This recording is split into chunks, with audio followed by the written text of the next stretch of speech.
And now we are live from the Knoxville Raceway. Hello everyone and welcome back to the 3rd annual DOB Nationals Prelim Night number 2. More drivers looking to lock their way into the A main. Welcome back everyone. We do apologize for the delay. However, we had the session on iRacing didn't go up right away, so we had to kind of work that out. Right now, we have 3 minutes remaining in practice. Taking a look at the points after Monday night's prelim race, you can see it there on the right side of your screen.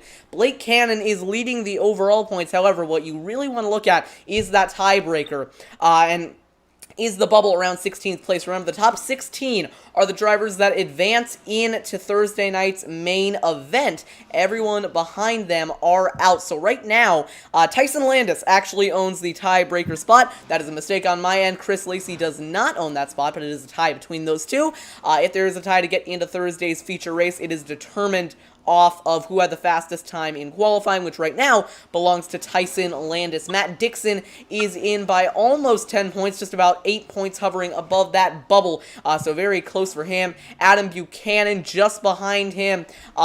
He's relatively safe, but a bad night tonight could cost him quite a bit. Taylor Howell in by 3 points, but it's really that battle from 16th on back. Landis currently holding the spot.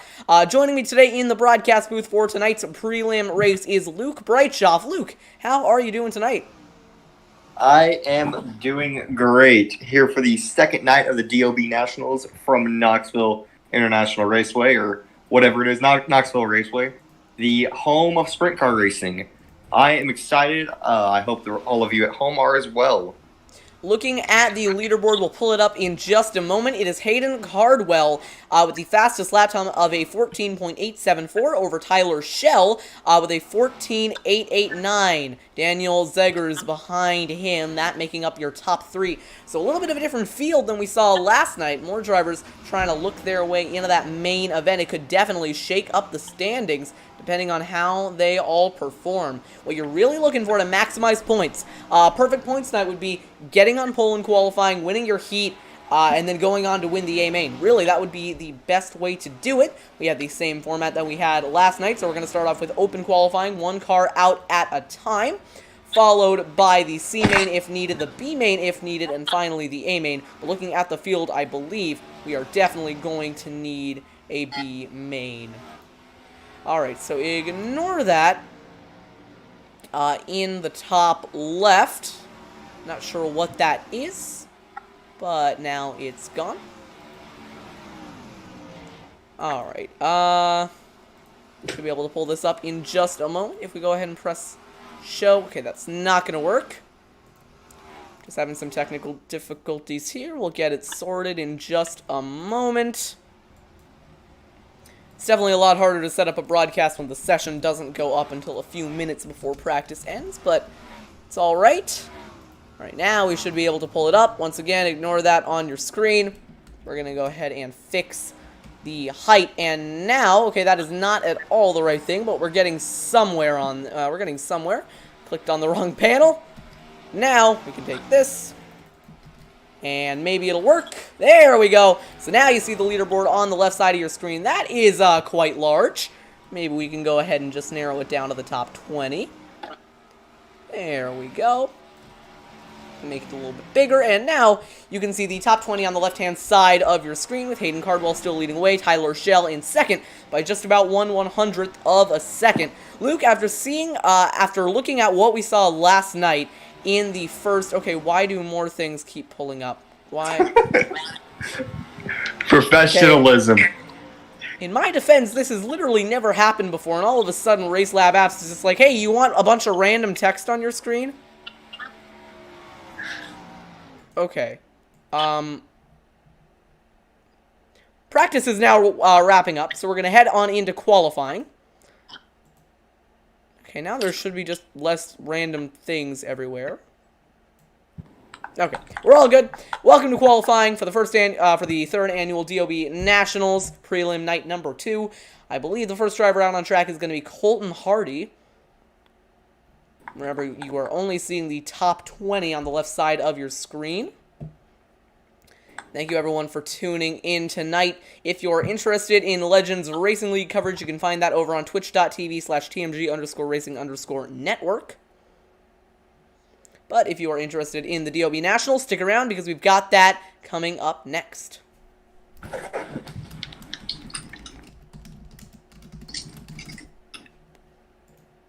So far, no one going out for qualifying.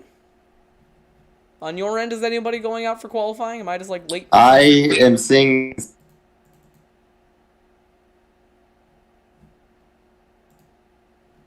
You cut out there at the end. There we go. Now we got some drivers out on track. I believe the first driver to take his lap is going to be Colton W. Hardy. You're going to see him there coming onto your screen now.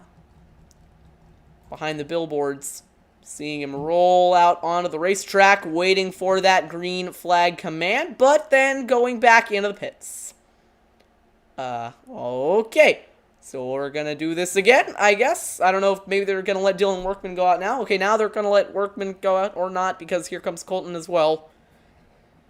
I cannot tell at this point who is going out on track. Now it looks like it's both of them, but they've both came to a stop. There goes Colton. So now he is going to take off onto the racetrack to be your first qualifier of the night. Down into turns 3 and 4, coming around to start his first lap off the top side, down to the bottom. Here comes Hardy. Lap 1 underway for the driver of the number 1, ripping it through the top side. Coming back down to the bottom, down the back straightaway and sliding into turn number 3, right around the cushion. Pretty conservative line.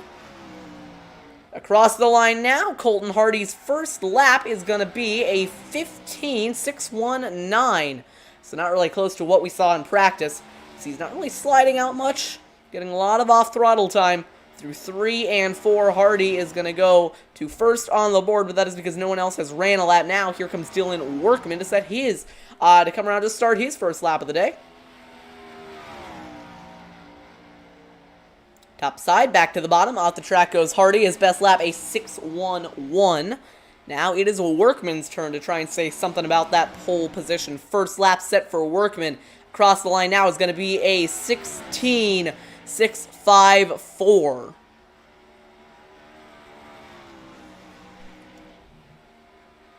Luke, are you still there? We may have lost Luke. Alright, well, Luke no longer exists. Here comes Dylan Workman now at the top of the board. What's happening? Is everything alright, Luke? Another driver out on track now, Jeremy Zarfos. Hello? Hello. Alright, I'm back. I don't know what happened there. I was still connected. Alright, here comes Zarfos across the line to set his first lap of the day. It's going to be a 15.586, goes to second on the board. Can't quite catch Workman. Through 3 and 4 now. Next up on track is going to be Hayden Cardwell. We saw him go fastest in practice. Coming across the line, Zarfos. He's not able to improve. It is a 15.598. Next up, Hayden Cardwell. You see him going through 1 and 2 and all the way up next to the wall. Down the back straightaway and going into turn number 3. Cardwell ripping the top side. Back down to the bottom and across the line. Hayden Cardwell sits a 5.84, sorry, goes second fastest. Bottom line through 3 and 4, sliding up top. Nice line for the driver of the number 9, coming off turn 4. And across the line now, it's going to be a 5.72. Only marginal, or sorry, a 5.73, only marginally able to improve. Next up, Tyler Schell, going into 3 and 4 on his outlap. I know he's got a lot of pace, looking like looking like maybe a favorite to try and win it. A couple of pro drivers in here, actually. Tyler Schell being one of them. Watch out for those drivers. Hayden Cardwell also one of the drivers with a pro license in this lobby. Down off the track and off turn number 4. Tyler Schell across the line is able to set a 15.613. Only goes 5th fastest. Kendall Tucker, another one of those professional drivers. Next up on track is Daniel Zaegers. Yeah, Tyler Schell not able to improve. Next up, Daniel Zaegers. A couple of these drivers with a lot of iRacing dirt experience. Definitely some of the ones to watch for. I think what Was there a La Presto last night? Because there is another one. I here, believe so. We might have two La Presto brothers in this field. Lap 1 underway for Daniel Zaegers. Or Daniel Zaegers. Don't know how to pronounce it. Sliding in a 3. And bringing right it off front tire completely off the ground there. And it's going to be a 15.732. He is last on the board right now. Running in 6th. Through 3 and 4. Really low entry, slides up the track. Going to get a good run off, and we'll see where he runs. 15.601, and he's up to 4th. Good second lap by Zagers. Next up to race, Vinnie Sansone. Through 1 and 2 for the first time. Taking a nice high line, pretty conservative. Down towards turn number 3 he goes. Riding up top, right where everyone else has been, across the line. Looking like a good lap, Sansone. That's a 15.679. Goes 7th fastest. Second lap, we'll see if it's an improvement. Sliding up top through 3 and 4. Riding the high line off 4. To the line now, it's going to be a 15.681. Not able to improve. Next up, Aaron Dafler.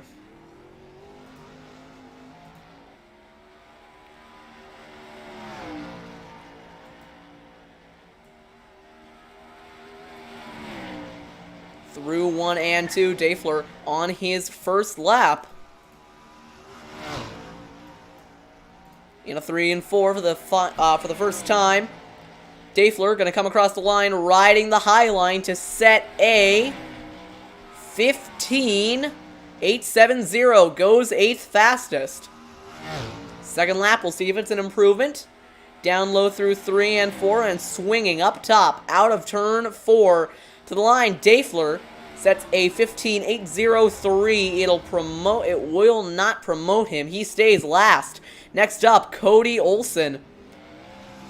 On track now, going in a 3 and 4. We'll have Wallenfeld Jr. up next. Returns 3 and 4. To the line, Olson on his outlap. Pretty high line through 1 and 2.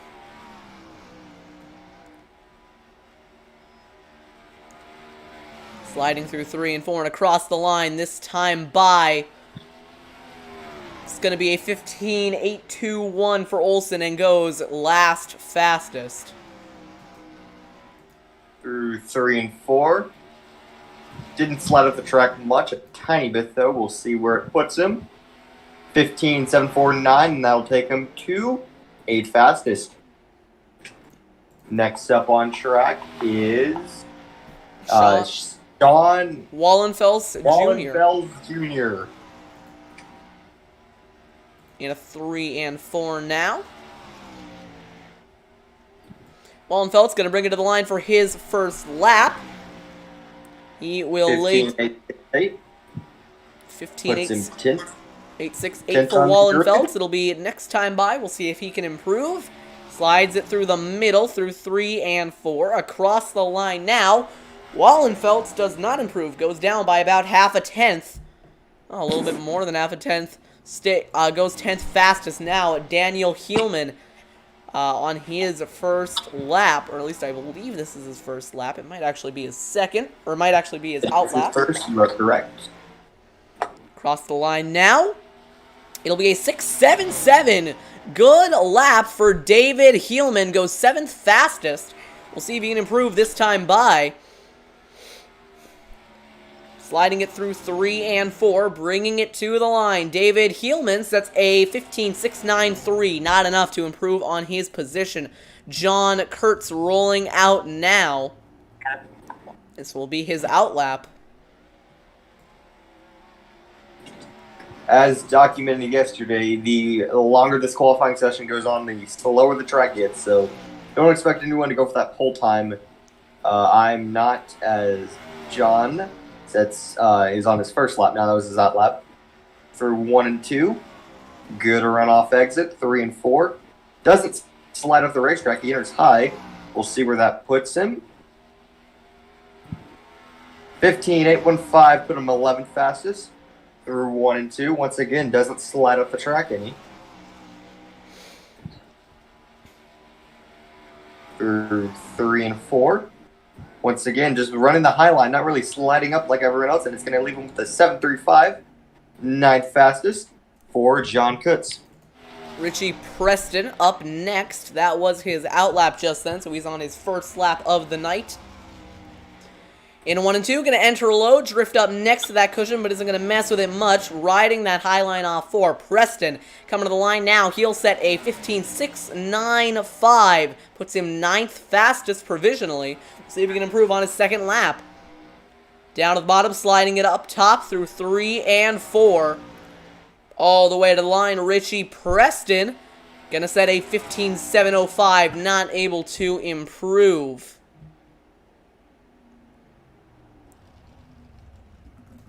I believe Tanner Coaster is up next. Here he is down the front straightaway. This will be his first lap, entering nice and high through 1. Not really against the wall through 3 and 4. All the way in the cushion. It's a bit of a gamble. We'll see if it pays off. Off turn 4. Coaster sets a 15, only a 9.92. Stays last fastest and by about a 10th. Second time by, we'll see if he can improve. Off the high line, taking it back to the line, it'll be a 15.759. That is going to put him 12th fastest. Next up, Randy Shreves. This is his first lap, riding that high line through 1 and 2, getting pretty close to the wall. Still not much of a cushion built up there yet. Sending it into 3 and 4, he'll slide it back up against the cushion, brings it back down off 4. To the line, Randy Shreves sets a 15.751. Sorry, a 7.58, goes 12th fastest. We'll see if he can improve this time by. Really stepping out the car through 3 and 4. He will set a 15.712 and go 10th fastest. Nice run by Shreves. Nicholas McGeethy up next. Can we talk about how close that is to Latifi? Anyways? Yeah, I almost said Latifi right then. Through 3 and 4. Shout out to Nick for having a nice big number on the top wing of that car. Now I can read it off much easier. Unfortunately, only a 9.634 McGeethy does not go anywhere inside the top 10. He'll stay last fastest. Sliding it through 1 and 2, through 3 and 4. Coming to the line this time by, McGeethy does not improve. Next up, John Harper in the number 88.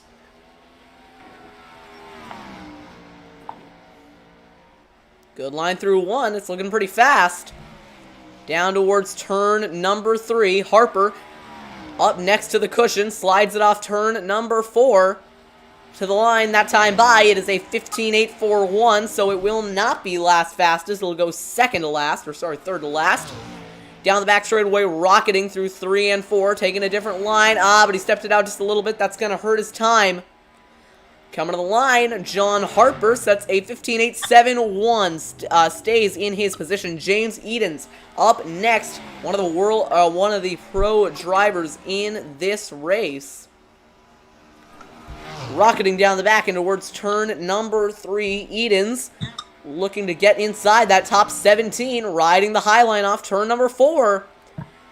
Provisionally looking like a 15.749. Good lap time for this late in the session. Goes 12th fastest.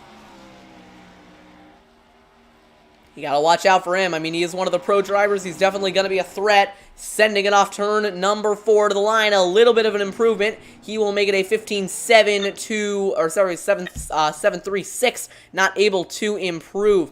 John M. Lopresto up next, taking the high line through 1 and 2.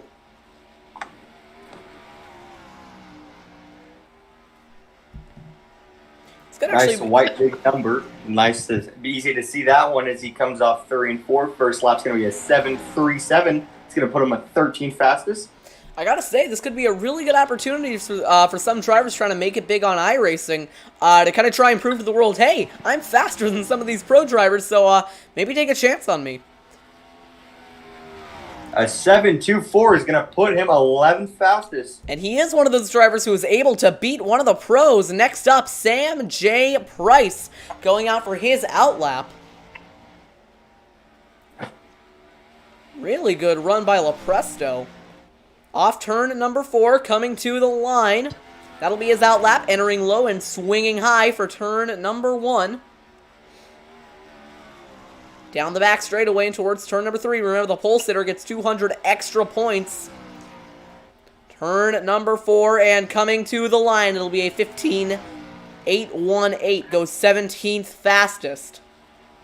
Not a good line through 1 and 2 either. Probably not going to improve this lap. That front right being picked up off the ground through turns 3 and 4. Price, that's a 15.994, nearly into the 16s. Not able to make it work. Next up, Ryder Stroup. Nice big American flag on the top wing of that car, making it very easy to identify. This is a very, very nice looking car through 3 and 4. Oh, stepped it out a little bit too far. It's going to be a 16.005. First lap in the 16s all night. We'll see if he can improve second lap through 3 and 4. Overstepped it. Yeah, he is really swinging that thing out, and that's costing him some time. 16.062, that will not improve, and he is the first driver in the 16-second range. He will qualify 21st so far. Next up is Sheridan. Michael Sheridan. You'll notice the big difference between the upper class drivers, the pro drivers, and some of the amateurs is that the A class drivers, the B class guys, and the pro drivers, they really don't step their car out that much. Right there, Sheridan setting a 15.855, goes 19th fastest, but you'll see that these drivers are really not sliding their car that much. They're keeping it nice and smooth through the corner. I mean, you wouldn't think that's the fastest way to go in a sprint car, but it definitely is. Across the line, Sheridan sets a 15.852, not able to improve. Next up, Kevin Click.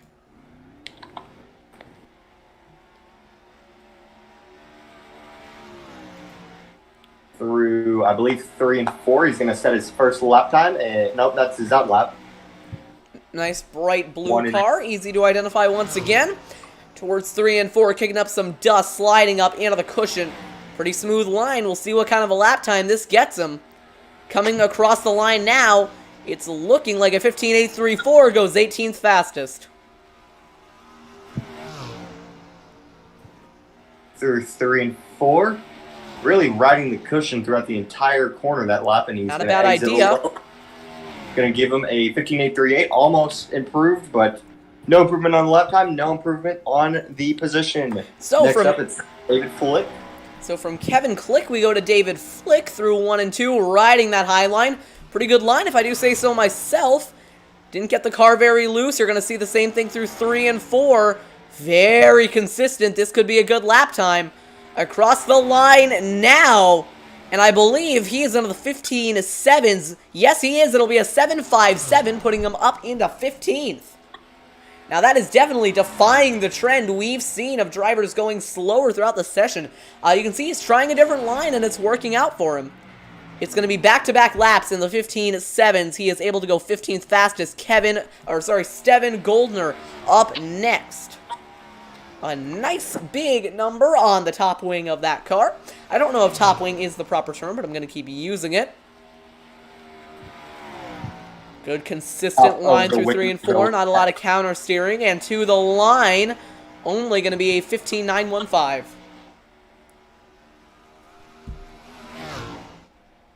Through 3 and 4, he's going to slide right front tire completely off the ground. And he's going to get back into the throttle. It's going to be a 15.798. And it'll put him 18th fastest. Big improvement on his second lap. That puts Goldner up into the top 20. Still a long ways to go in qualifying, though, and quite a few more pro drivers to bring it up. I believe next driver out is going to be Curtis Merriman. There we go. Rolling off the pit lane.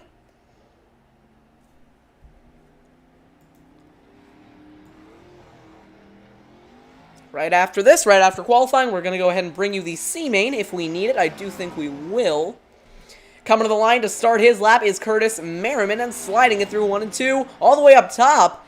I think he might have seen the line. I don't remember who it was that set it, but he might have seen the line that I think Goldner set by kind of entering low and going up high. Might be trying to use that to his advantage. It's worked out so far. It's going to be a 15.830, putting him up into 20th. He is really washing up the racetrack. We'll see if it gives him any speed. He was a little bit overstepped it a little bit, but no, it's going to be a 7.99, and it will improve him, I believe, one position.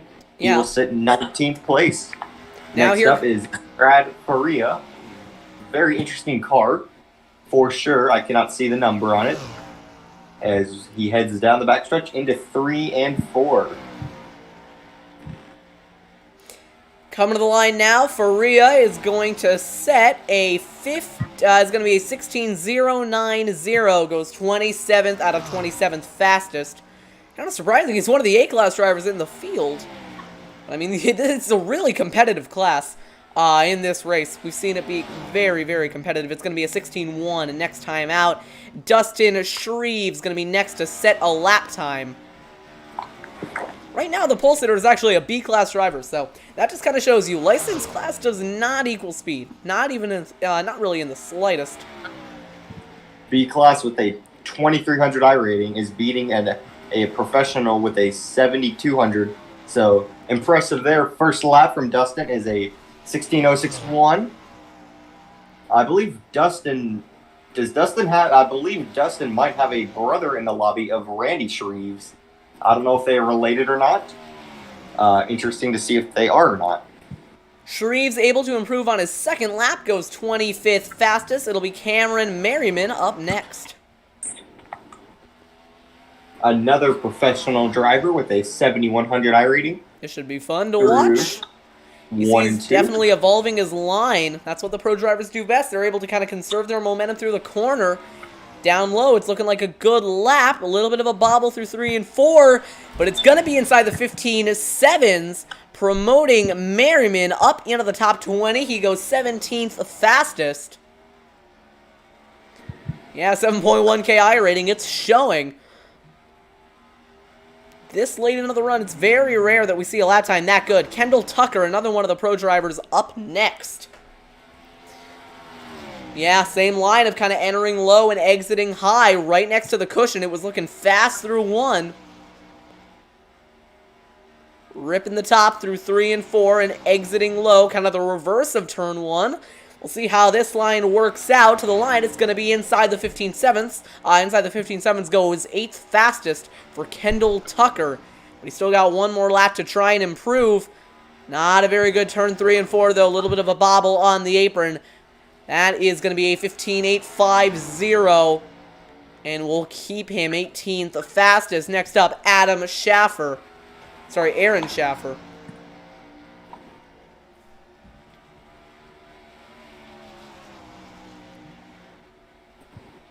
Pretty colors on this thing. Red, white, and blue doesn't get much better than that. Through 3 and 4, first lap time is a 16.124, and that'll put him 31st out of 31. He might have a nice paint scheme, but it's definitely not showing with his performance. That is not a very good lap time. Just about 3/100ths off the pace. This time by, he will not improve. It'll be Ernie Williams Jr. up next. Very nice paint scheme. Nice black. I don't know where I was going with that. Nice black with a bright yellow. Easy to identify. Those are my favorite. We'll have another pro driver coming up next. That'll be the last in the session. Cole Cabrini. I believe it is a light blue, but nonetheless, it is a very good-looking paint scheme. David Land number on the car. And I've got a bright yellow, but he'll go 24th fastest. Good run by Ernie Williams. Cole Cabrini. Sorry, was that his second lap? He's coming around to set his second lap, but I don't know if it's going to be an improvement. It is not. Next up, here comes Cole Cabrini. Not an improvement. Ooh, look at that line through 1 and 2. He might have tagged the wall a little bit. That'll invalidate his lap time if he did. 5.8 KI rating. We'll see what it does for him. Off turn 4, coming to the line. That's a good time. Oh my goodness, he goes to 11th fastest. Nearly inside the top 10. That is not something we have seen in a while. But he got the apron going into 3 and 4 right up next to the wall. Take a look at that. Oh, man. That's going to invalidate it. He was carrying so much speed off of turns 3 and 4. If he could have kept it up, that would have been an even better lap time than he had already run. Todd But LeBeau still, up very next. impressive run. I don't see him falling from 11th from here on out. Yeah, I mean, Todd the thing is, LeBeau. I think I'm going to pronounce that as LeBeau. LeBeau, okay. First lap time is going to be outside the 15-second range. We'll see if we can improve this time by, as I need to turn a light on in my room. There we go. Through 3 and 4, riding the wall to the line. Not going to be, it's going to be a marginal improvement. Pushes him up into 32nd. John Batista up next, and that is a very bright car. Thank you, John, for making it nice and easy to identify you out on track. 21 concurrent viewers, so thank you all for tuning in. Right now, just in qualifying. Luke, if you could quickly check if we're going to have a C main, that'd be very cool. I cannot check past this second heat, so I'm not sure if we will or not. All right, all good. Batista goes inside the 15.9, so that's a 15 point, yes, it is. It's going to be a 15.894, goes 29th fastest. We'll see if he can improve this time by. Comes out low. It's going to be a good lap time. It's going to be a 7.93, and he will go 20th fastest. Yeah, scraping the top 20. And, okay, well, I wish the viewers could see this name right now. It starts with a Z, but he is not the driver on track. The driver on track is the 911 Michael Heelman. Oh, I see what you mean. We're going to call him Justin for the race. But anyway, Michael Heelman sets a 15.922. It'll put him 30th fastest out of 36. Okay, that's what I thought. And he will come around 3 and 4. And he will set a 15.977. It is not improvement. All right, here we go next. Justin Z coming around to set his lap time. Viewers, you can't see the name. But his name is spelled Z-A-P-O-T-O-C-Z-N-Y. So I'm not even going to try and pronounce that. Zapachetny, maybe? Zapatachetny? I'm thinking. Across the line now, it'll be a 16.143 on his first lap. He's going to try to improve this time by into turns 3 and 4. Over 40 drivers registered for this race, so I have a feeling we're going to see a C main. Pun intended. It'll be a 16.114 next time by. Not able to improve. Next up, here comes Lewis Mcmeglin. I say we call him Justin Zapp. So it's all over the car. So Justin Zapp it is, as Lewis Mcmeglin comes around into 3 and 4, slides up the track. I haven't seen anyone crack the top 10 in a while. We'll see how it is. It's a 15.897, not a bad lap time. It'll put him 30th fastest. Yeah, respectable for this late in the run. As this track starts to rubber in more, these sprint cars just get a little bit more grip, a little bit more bite, and you don't really want that. You kind of want these cars to be pretty loose because they handle really well. You can pretty much take them full throttle, and you're seeing lap times really fall off over the course of the stint. I believe Joe Isabel is going to be next up on track. A-class driver with a 4K I rating. Again, we'll see what it does for him. Mcmeglin pulling off the track, just waiting for Isabel now. Never mind, it's going to be Peyton Grease out on track. Excuse the voice crack. Right now, black and yellow always looks good. Through 1 and 2, his first lap was a 16.076. It'll put him 35th fastest. Please, everyone, look past the fastest. I said Peyton Grease. Second lap time is going to be a 15.932. Goes 32nd fastest. Now it'll be Joe Isabel out on track for his first lap. Really fighting the wheel through 1 and 2. Almost parks it into the fence. Through 3 and 4. Slides up the track into the cushion. Oh, he got the wall there. That's not going to be good for his first or his second lap. It might invalidate. Yeah, so that was his second lap. It's gonna invalidate it. Next up, Joshua Indic. Please, YouTube, please don't take away my YouTube channel for saying that. It's his name. I can't really do much about it. And Joe goes 33rd fastest. It did not invalidate his second lap time. 15.936. And we have, I believe, 3 qualifiers left. Ignore my name because I They can't even see your name right now. But yeah, basically Luke accidentally registered to the session as a driver, which he did not mean to do. Here comes Indic off turn number 4. Back to the line. Joshua's going to set a 16.180. Not able to go faster than 41st. Last two drivers after this, Dustin Hall and Jesse Dacus. Coming across the line now, Indic is going to come to the line and set a 16 flat. That will improve him up to 37th. Dustin Hall up next, right in the high line through turns 1 and 2. Two more drivers going to have a shot at pole. I have a feeling that they are not going to be able to make it work. Interesting number. I like it. It looks very cool. It looks very distinctive, and it'll put him with a 15.947. That'll put him 35th fastest. Not a bad lap. Doesn't sound too impressive to go 35th fastest, but the track, you can see it's definitely slowed down. You're not really able to take the preferred line anymore. So that is why we're seeing this happen.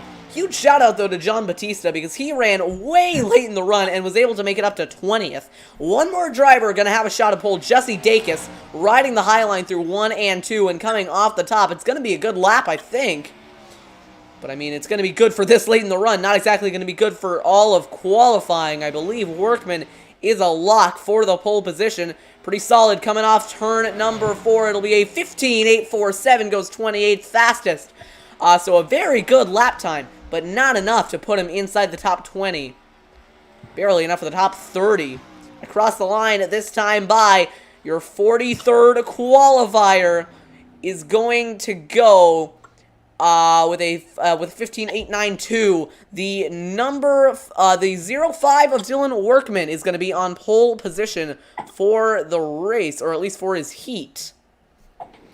I believe there are going to be 4 heats. So your pole sitters for the heats will be Dylan Workman, Hayden Cardwell, Jeremy Zarfos, and Daniel Zagers.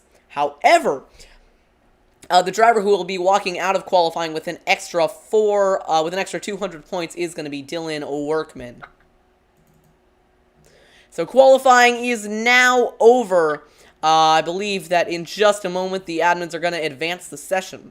But before that happens, let's go ahead and give a shout out to the race's sponsors. Now, I did mispronounce their name last time. Not going to happen again. Lee Thomas Construction is the sponsor of the DOB 410 at Knoxville Nationals. If you want to find out more about them, you can take a look at their link in the description. Once again, that is Lee Thomas Construction, but spelled Lay Thomas Construction. You can find out more about them on their website. So here we go for heat number 2. I did make a little bit of a mistake earlier. Workman will not be on pole for the heats because of the top 8 invert, so it'll be Michael Sheridan on pole. Going back to your full screen coverage, Sheridan on the pole position. But the fastest driver is going to be that 8th place driver of Dylan Workman. Everyone else grading up now, Peyton Grease, Nicholas McGeethy, and now Brad Faria lining up. No pro drivers in this heat. I have a feeling we're going to start seeing them next time. So here we go. For the first heat of the night, the first time that we're going to see cars racing together out on track.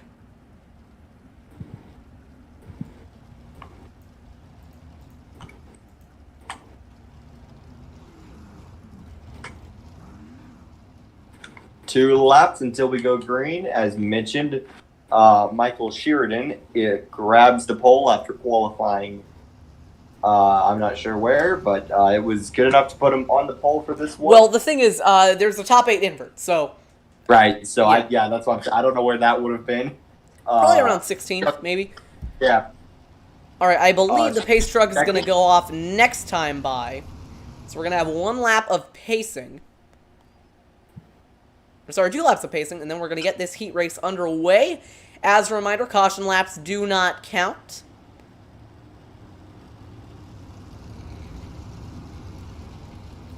So the first heat of the last of the preliminary nights about to get underway. Sheridan on the pole position, leading that field down the back straightaway.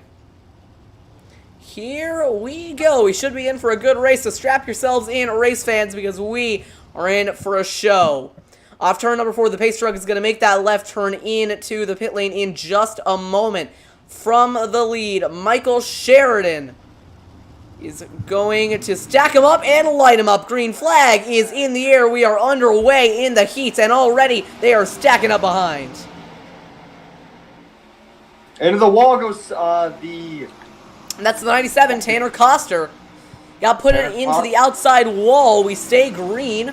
Kevin Click working on second with Aaron Dafer on the inside. Never mind.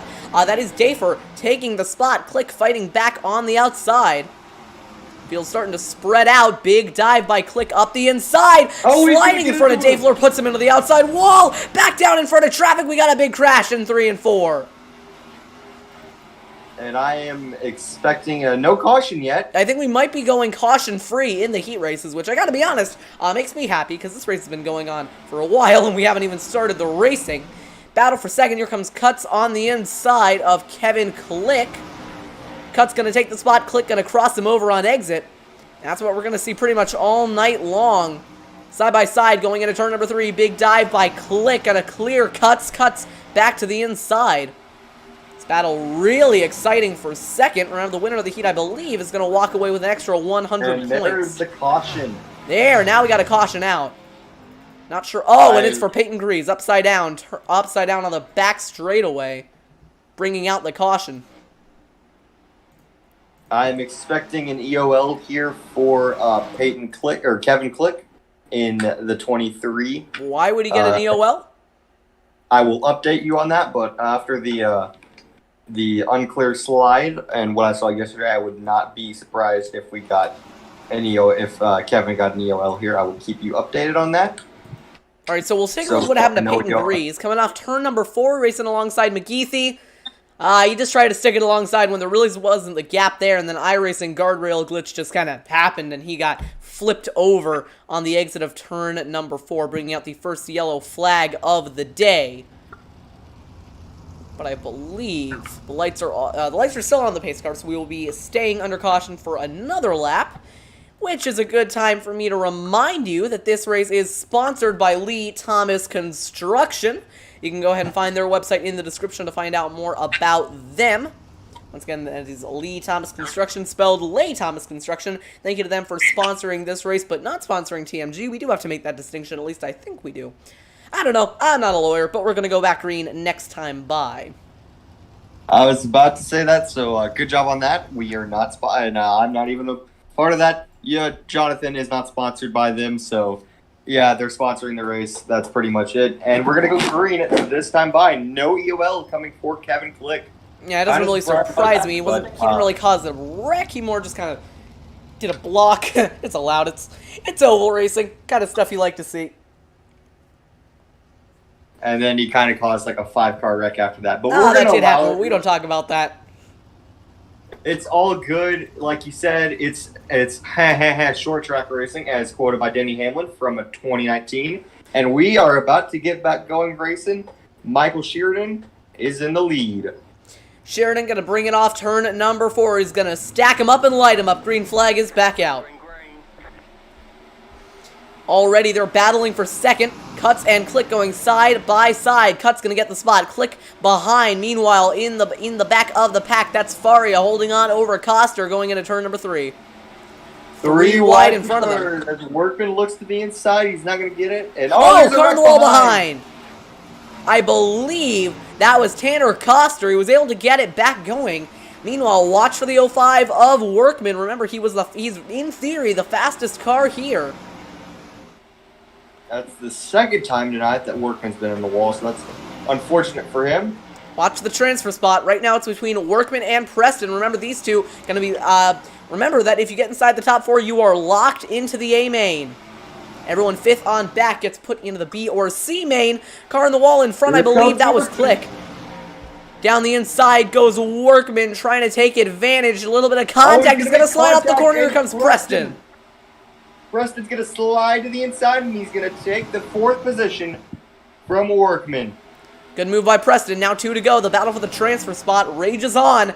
Trying to slide up in front of Preston is Workman. A little bit of contact. Workman going to send it once again. Coming out the top is John Kurtz on Kevin Click. Back down the inside. Here is the battle for the transfer spot. Never mind, the race is over, I believe. It is over. You are correct. Michael Sheridan is going to take the win. And for the transfer spot, Richie Preston takes it over Workman. So Workman, the fastest driver in qualifying, will have to fight his way through the B main to try and make it into the main event. Heat number 2, it'll be Wallenfeld on pole. And all 4 of the Pro Series drivers have been dumped into this one. Cameron Merriman, James Edens, Tyler Schell, and Hayden Cardwell all in one event. So that's fun. Hayden Cardwell, in theory, the fastest out of all of them, but we'll see how that progresses through the race. Welcome to the second heat. You remember Cardwell had the second fastest qualifying lap and was first for practice. So Cardwell is certainly fast, although he is going to have to make up 7 positions to get to that front spot. So he's got a difficult road ahead of him, but obviously he has the speed to do it. One driver that I'd look out for is going to be the number 44 of Tyler Schell. Now, I'm just going off of word of mouth. What I've heard is that he's an extremely fast driver, but he isn't afraid to get his hands a little dirty. He isn't afraid to kind of use the wall to his advantage, maybe wall ride a little bit.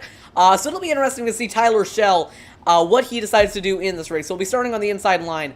So we'll see how this advances. Second heat of the night about to be underway. Sean Wallenfeld Jr. on pole. Lights are out of the pace truck. We will be going green this time by. All right, Luke, what do you think is going to be the keys to this second heat? I think it's going to be avoiding the wrecks and really there are, like you said, 4 professional drivers in this race.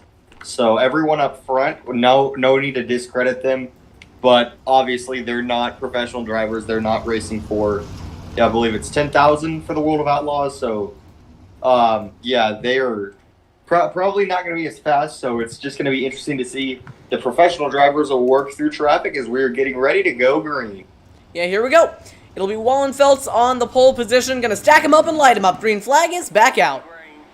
They're already scrambling behind them. Take a look at this. 3 wide, 4 wide into turn 1. And already Tyler Schell nearly gets spun around side by side behind, battling for position. Through 1 and 2, here comes Merriman on the high side. Trying to run up to the back of Goldner. Diving down to the bottom. Merriman trying to make the move. Up at the front, Wallenfeld's getting away. If I remember correctly, there was also a Merriman in yesterday's race. So, as Merriman looking for second. Yeah, he's one of the pro drivers in this field. Just watch the slide job. He's going to send it into turns 3. Gets on the apron a little bit. Sends it up in front of Ernie Williams. Not able to get the spot. Ernie back in front of him. But back down the inside goes Merriman. Not able to make it work. He's not going to the speed, and he's probably going to lose a spot here, but we'll see. Yeah, we got Cardwell on the outside. Oh, big move by Cardwell. 3 wide, trying to make it work up the middle. He's going to do it so far. Gets a little bit of loose. They do make contact. And both of them save it somehow. Oh, and they're battling behind. Tyler Schell in the middle of that, getting up into the wall. Sideways through 1 and 2. A little bit more contact. Schell getting beaten around in this heat race. Not a good day for him. You can see him kind of trying to use that wall to his advantage. It's not been working. Battle for second. Here comes Williams down the inside on Cardwell. Sliding up towards the wall. Cardwell with the crossover back down the inside. They're continuing to battle. Oh, back down the inside goes Cardwell in that number 51. Is battling for second, getting very close. Taking a look at the transfer spot. There's a 3-car battle for it at the moment. Eden's in the mix. And the 51, the 91 of Williams is going to jump the cushion a tiny bit. Or no, Cardwell, I'm sorry. Oh, here we go. Eden's down the inside on Merriman. This for 4th. Remember, it's the transfer spot. The guy who gets 4th is going to make it straight into the A main. 2 to go. 2 laps to go. To the high side goes the 52 or 18, whatever you prefer. Back to the outside. He's going to make the move work. He's got it. 1 lap to go. Remember, the driver who wins this battle is straight into the A main spinning. Goes Tyler Schell behind. Big dive. A bad night gone worse for Here comes Schell. Merriman. He's not going to make it work. Merriman loses out, and so does Wallenfeld. Oh, never mind. He made it in. No, he didn't. Oh, my scoring updated at the end. Wallenfeld made it from... I don't know what happened, but right there, he went from safe into the A main to 6th, and that promoted Merriman and the other driver we were covering up into the top 4. Wow. That was something. That was definitely something. In 2 laps, Wallenfeld went from leading the race and dominating to being in 6th place and being forced to go to the C main, I believe. Yeah, that was... Like he just didn't go off the apron. He just slowed down. That was very, very dramatic. Strange move there by Wallenfeld. It was not a very interesting strategy move. I would not recommend doing that. Don't lose positions on purpose, especially when it's a heat race. But either way, we're going to go for the 3rd heat. There's going to be one more after this, and then it's time to get onto the feature races. The C, I don't know if we're going to do a C main or not, and then the B main and the A main. On pole, it's Lewis Mcmeglin in the 43 car. So a very long night of racing ahead of us. 2 more pro drivers in this race, Kendall Tucker and Cole Cabrini. Here we go. Pace car going to lead us around one more time. And Luke, just to add on to your comment, in my few months of experience here on the sim, I haven't done much dirt racing. I've been mostly an asphalt oval guy, but I've learned that in basically every division of racing, not losing a spot is generally a good thing. Now, there are always exceptions. Think maybe like if you're in a cup race, right, where they invert the top 20 at the end of the race, you might want to jam on your brakes to get into 20th if you're in 19th. Get the pole position for the next race. Just saying. All right, here we go. That's about the only exception there, but in this style of racing, it is, especially when you're in 3rd place, definitely not recommended, but either way, they're going to come off turn 3 and 4, and we're going to get going this time by. Mcmeglin from the pole position is going to lead the field off turn 4, and here we go. Mcmeglin going to stack him up and light him up. Green flag is back out. Oh, and they're already almost wrecking for 2nd. Down the inside goes Merriman, trying to make it, Kendall Tucker into the lead. They're crashing behind. 3-car pileup, back straight away. First caution of the heat is out. Is out. An absolute madness on that start. Mcmeglin looked like he got loose. Oh, Cabrini was in it. Cabrini was in it too. Kendall? Is that Cabrini or Cabrini? Because, we've got Chase Cabrini in the Xfinity Series. I thought it was no one Chase seems Cabrini to be able to pronounce his name. I don't know how to pronounce his name. So we'll just have to wonder. Either way, not a good start for Mcmeglin for sure, and he's going to get the lead. What? No. Mcmeglin's in the lead, apparently. No, that's just iRacing scoring. Oh, well, maybe it is. But either way, we'll go ahead and take a look at a replay of that start. I wish I could find a better view of it. Here, you'll see it right here. So watching the TV3 camera, a little bit of an... we'll go with TV2. All right, so you're going to see going into turn number 1. You'll see there on the inside the double zero of Kendall Tucker sliding up past the 88 of John Harper. And then you're going to see Harper sliding up the track into the 43. They're scrambling behind him. Watch that Napa sprint car on the inside. He's going to make it through, but on the top side, not so much. They start wrecking. Harper gets spun in front of the field, and at that point, everyone's just scrambling, and a lot of drivers had nowhere to go. And that is how the first caution of the night came out. Update on Mcmeglin. He has been given an Eol penalty, so he will not be starting from the front. Because He'll be starting from quite the opposite, actually. So yeah, that definitely that didn't look like his fault to me. If anything, it looked a little bit more like Kendall Tucker's, because that was a 3-wide move on the start, which stacked everyone up on the outside. But I mean, hey, not the league admin. So we'll get this started once again. Curtis Merriman gonna lead the field down towards turn number 1. I think you all know what it's time for. Merriman off turn number 4, looking at the pace car, who's going to make that hard left turn into the pit lane. And Merriman from the lead is going to stack him up and light him up. Green flag is back out. Much better start from Merriman there than from under the wall goes Jeffrey Zarfos. from Mcmeglin, and this has been the most chaotic. Mcmeglin into the wall again. It has been a difficult race for Mcmeglin already. Yeah, I gotta be honest, this heat race definitely providing a little bit more excitement than the one we saw before. Meanwhile, here comes David Heelman getting hot on the heels of Kendall Tucker, who is looking at a move for the race lead down towards turn number 3. Tucker into the apron. He's going to slide it on the inside. Merriman fights back at the top.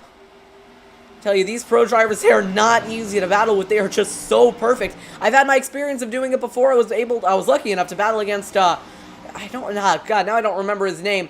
But it was something Bowen at Watkins Glen in the ARCA cars. It's very difficult. They are incredibly good. Battle for second, Merriman falling back. Here comes Heelman down the inside. Also against some guy named William Byron, I believe. Either way, we're continue going. Lap number 5, coming to lap number 6. It'll be the halfway mark. Heelman's looking at a move here. It's actually quite close to the bumper of Tucker. In that Brad Sweet number 49 car. Correct me if I'm wrong, but pretty sweet paint scheme. Oh, down the inside. Here he goes. Trying to take the lead away. Not going to make it work. That would have been a sweet move right there. We're just keeping on rolling right here.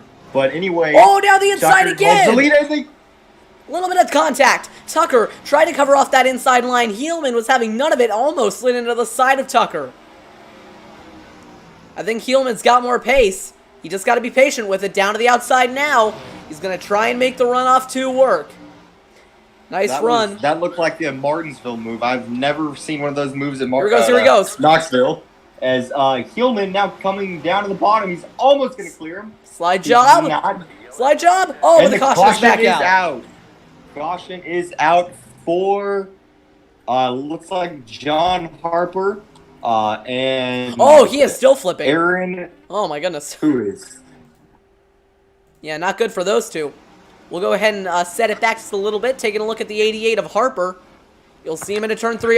There was already a car stopped. He got into the wall and spun it back down. I can't tell who that is. Oh, and then at that point, Harper trying to make it into the pits and just absolutely clipped the wall. About died. So one more look at it here. I believe that might have been Dustin Shreves. We'll slow it down just a little bit. Oh, that was, oh no, that wasn't him. That was, I can't tell who that is. So, I'm not going to be able to find out. But it was John Harper and someone else. Then Harper trying to make it into the pits. You'll see it right here. We'll go on board with him. He is just going to flip it over. Pulled a nice Spencer Piggott right there, and maybe a little too soon, but Cabrini. Yeah, that might have been a questionable joke right there. But Cole Cabrini questionable joke, but we'll move past it. We're gonna keep on rolling. Cole Cabrini. We're gonna keep on trucking. Cole Cabrini has been given an EOL for some reason. I'm not sure. I think he might have been the other driver. I'm gonna try to get away from that as soon as. I'm going to try to get away from that joke as soon as possible, so we're just going to keep on rolling here. Kendall Tucker is all right, maybe. It's a little bit insensitive. Hey, we all make mistakes, you know. It's all good. Here we go, off turn number 4. Kendall Tucker going to lead the field back to green in a 2 laps to go. Shootout to the finish. Tucker off the top side, going to stack him up and light him up. Green flag is back out. Now watch for Heelman, because he is going to have a lot of pace on this restart. He's desperate to get that race lead. Also, keep an eye on the battle for the transfer spot. Zarfos right now in control of it. Oh, take a look at this. Here comes Heelman. Might have hopped the cushion a little bit. White flag. 1 lap to go in the heat. To the outside. Here comes Heelman trying to make the move. Heelman to the top. He's going to have the run off of turn 2. Here we go. One more shot at it. Down in 3 and 4.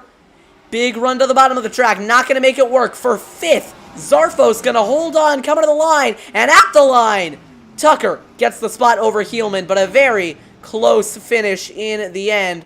We'll go ahead and get a replay while we can. You'll see it. And never mind, we can't. All right, well, Tucker got the heat win. On to heat number 3, I believe we're on. Heat number 4. Heat 4. All right, we've made it, boys. The final heat of the race, and I'm just going to go ahead and take the time to apologize to Spencer Piggott. I hope you get well, man. It It was kind of funny, but it wasn't No, kind no, of I funny. don't think it was that funny. Maybe I think you're just digging yourself a bigger hole here. But yeah, it wasn't funny. All right. Let's move on from this topic. I apologize, Spencer. I hope you get well. Spencer. Yeah, let's keep going here. On the poll is the 911 of Michael Heelman. Michael Heelman, another Heelman. Why are there so many similar sounding last names, similar spelling last names in this race? I don't know. Hey, we're going to go ahead and say this. Sometimes we make a joke that we think will be funny, and then we regret it. We immediately regret it. And then we realize, maybe that was a little insensitive. And then, if you're a good person like Luke is, you take the time to apologize. But if you're a bad person, you blame it on cancel culture for being too sensitive. Here we go. Heat number 4 in the final heat of the night. Then we can move on to the C and B and A mains. Michael Heelman rolling off. He will be your pole sitter. Next up, Jesse Dacus in second.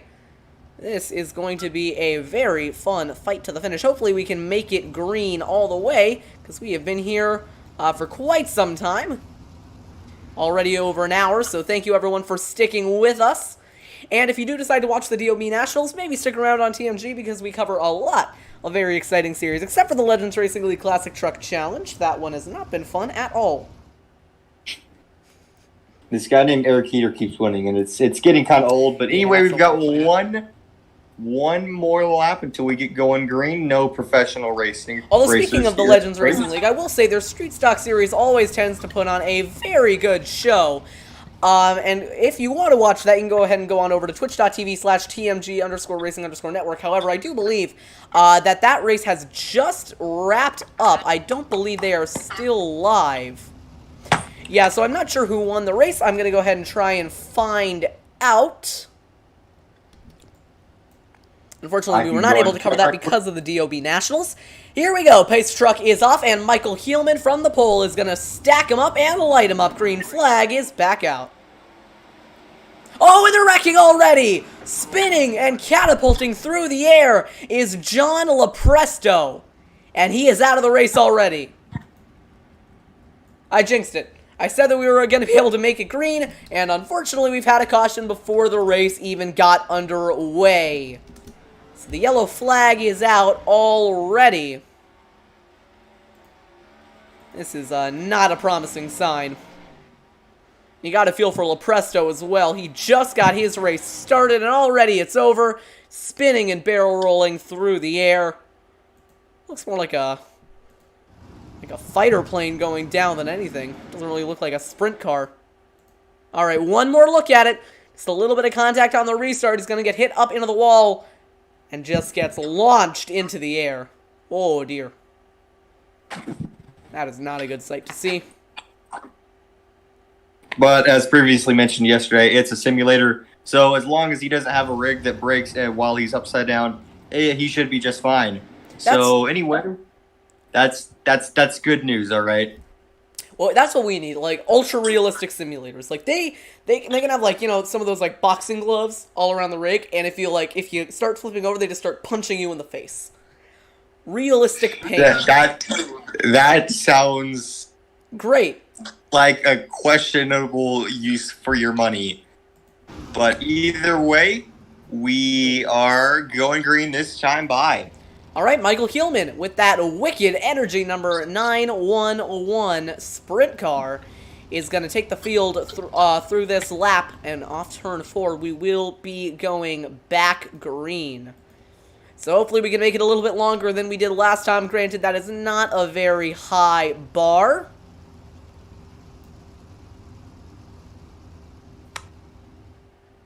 Here we go, off turn number 4. To the green flag, field in the hands of Michael Heelman.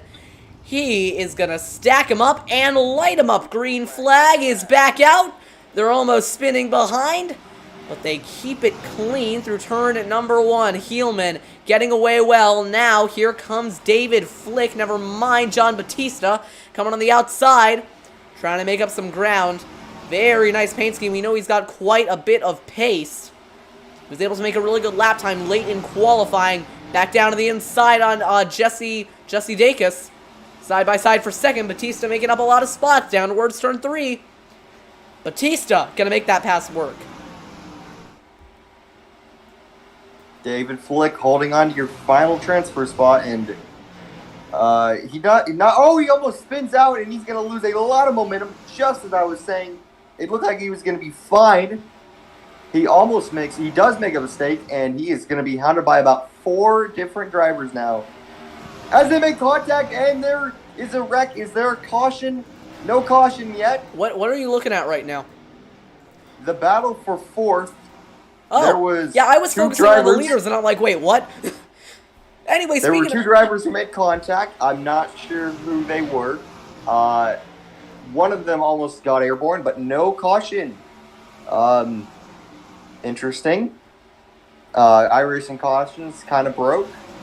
But we're going to continue on. Battle for 4th is between David Flick and Vinnie Sansone. Sansone. So Flick holding on to the spot right now. Only a few laps to go in the heat. What I'm trying to do is find out information on who won the street stock race in LRL. But I don't know if I can. For 4th. Here we go, here we go. Gonna go and grab the 4th spot from Flick as Flick's gonna come back. Oh, here we go for the lead. Batista takes it, going into 3 and 4. 2 laps to go. Heelman back to second. The battle for the transfer spot continuing as well. Sansone covering off the inside. Flick on the outside. Down the back straightaway. Flick's got to run. John Batista looking pretty safe for the stage win. As now Jesse Dacus gets loose off 4. White flag, not white. Yes, white flag. 1 lap to go in the heat. It's the battle for 4th that matters. Sansone holding on to it. Can David Flick make a run to the inside? No, he cannot. Sansone gonna hold on. John Batista wins the heat, and Sansone is gonna advance straight into the A main. Dacus in front of him, followed by Heelman. Now we are gonna be able to move on to the C main, as you see Heelman pulling it off the track. 12 laps in the C main, and as you see behind you, nighttime is the right time. As the sun goes down, the lights come up, and we're ready for some nighttime sprint car racing. Trying very hard to figure out who won LRL, because I want to give you guys an update on that, since it is the other series we cover. And it looks like it was Michael Rosero. So if you were interested, Michael Rosero won the 5th of 6 LRL Street Stock races. The finale will be back on TNG next Tuesday. So, because we like that series, but this series did end up taking priority. However, that series will be back next week. We do have one pro driver in the C main, Tyler Schell, but an absolutely abysmal heat race. He is going to be lining up in 14th.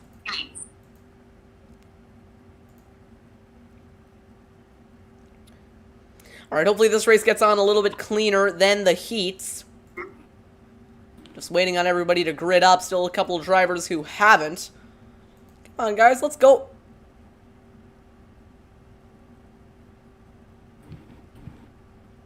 There we go. So the field rolling off now. Tanner Coster going to lead the field to green alongside Randy Shreves. The C main about to be underway, and once again, it's the top 4 who will be transferring into the B main.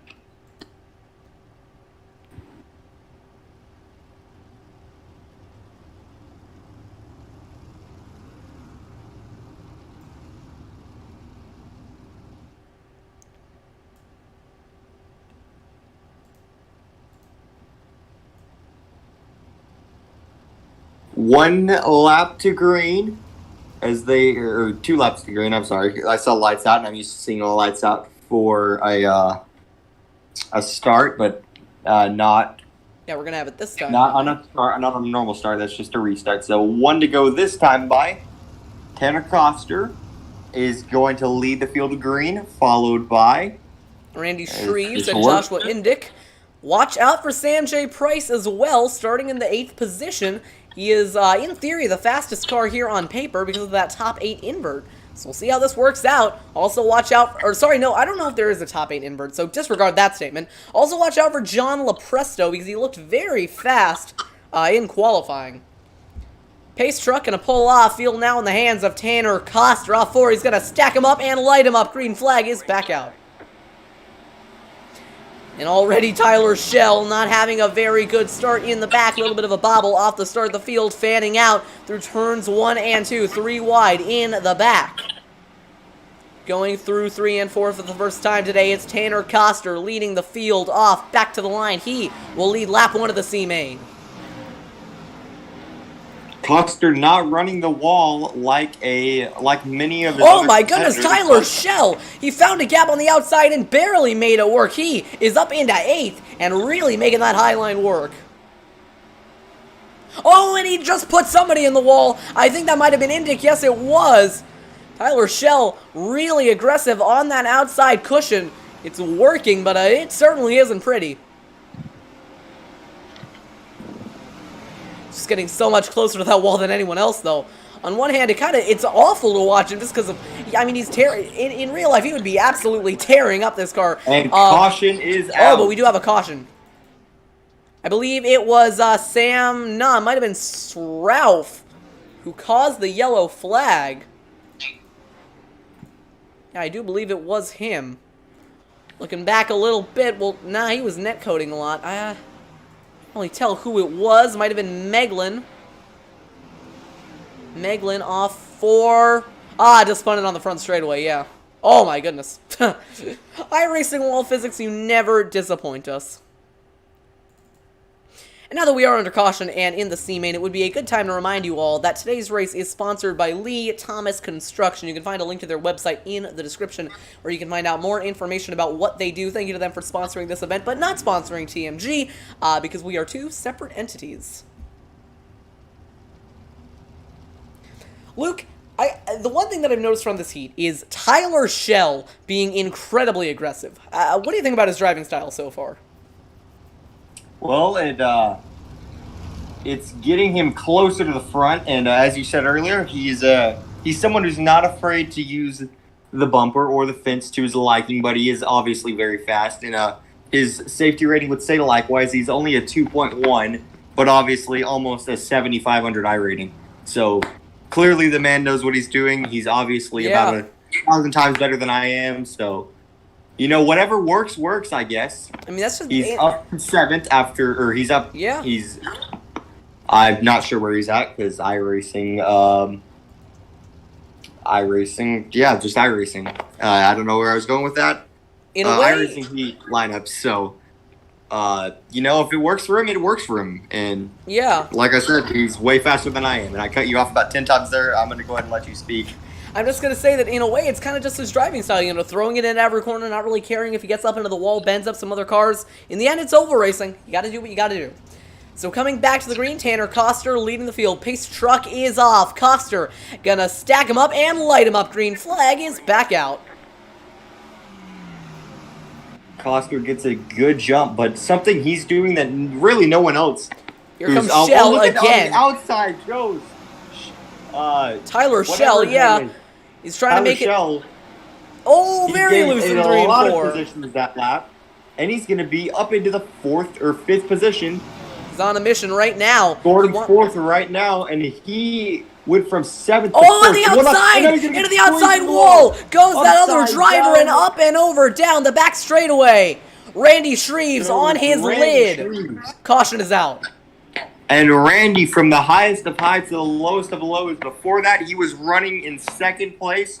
Now he's going to be out of the C-Main, and for all that matters, out of the feature race on Thursday. He can still use tomorrow, but it's going to be a difficult journey. And Shreves has already left the section, so. Obviously, very unhappy from Randy. Unfortunate event there. And clearly, he should be frustrating after that. It's definitely hard not to put that one on Tyler Schell. Because they're definitely, you know, there was a gap there, but was it worth going for? You got to ask yourself that.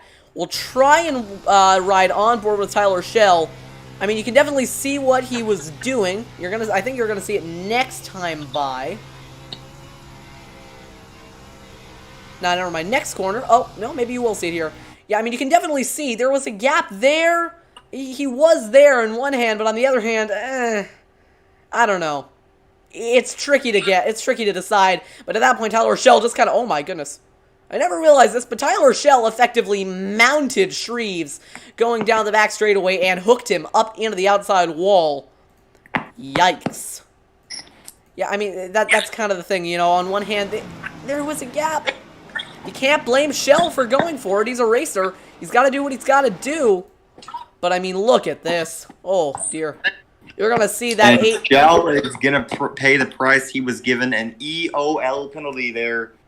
And this one, unlike others, I don't think there's any debating this one. Schell deserved it. And we're going back green this time by. So here we go once again. Coster is going to stack him up, light him up, green flag, back out. Had to rush my line a little bit there. The start kind of snuck up on me. Remember, Randy Shreves, he's not out of a chance completely, and already Tyler Schell he's just riding that wall. I think he can make it back up into the top 4. He just has to be much more careful than he's been. He's got 5 laps to do it. He's obviously much faster than the drivers in front of him. Just the question is he cleaner than them, and that's a legitimate question. 3 wide in front of him. Yeah, he's like he cares. I mean, look, on one hand, I hate what he's doing. On a mission. Yeah, on one hand, you know, I hate what he's doing. Hardy has actually overtaken Tanner Coster. Oh, he's going for it on the outside again. He goes to the outside. 3 wide. What a move and what a show Tyler Schell is putting on. From the back to the front, he is in the B main right now. He might get up to 3rd, honestly. Once again, excuse the voice crack. He is on another level. He is fast. He's got loads of raw talent. If this were in real life, he'd be tearing up equipment left and right, but it's not. It's iRacing. You're going to see him make the move for 3rd here. He could just ride around in 4th, be content with making the B main, but nah, he's got to go for it. He's a driver. He knows what he has to do. Coming to 1 to go. Yeah, no challenge for the lead, and for the transfer spot, it's basically locked up now. Tyler Schell. That was actually a lap car. Oh, Colton Hardy dodges a bullet. He actually lagged out for a second and almost was lagged out of the section and would have had the win. Oh, here we go for 2nd. Side by side at the line. Coster gets it. No, never mind. Schell got it. Tyler Schell gets 2nd. Schell goes from last place to 2nd in 6 laps. And we get to watch him do it again. That is incredible. Wow. Oh. What a run from Tyler Schell, and he's going to go... I genuinely have no idea how he did that.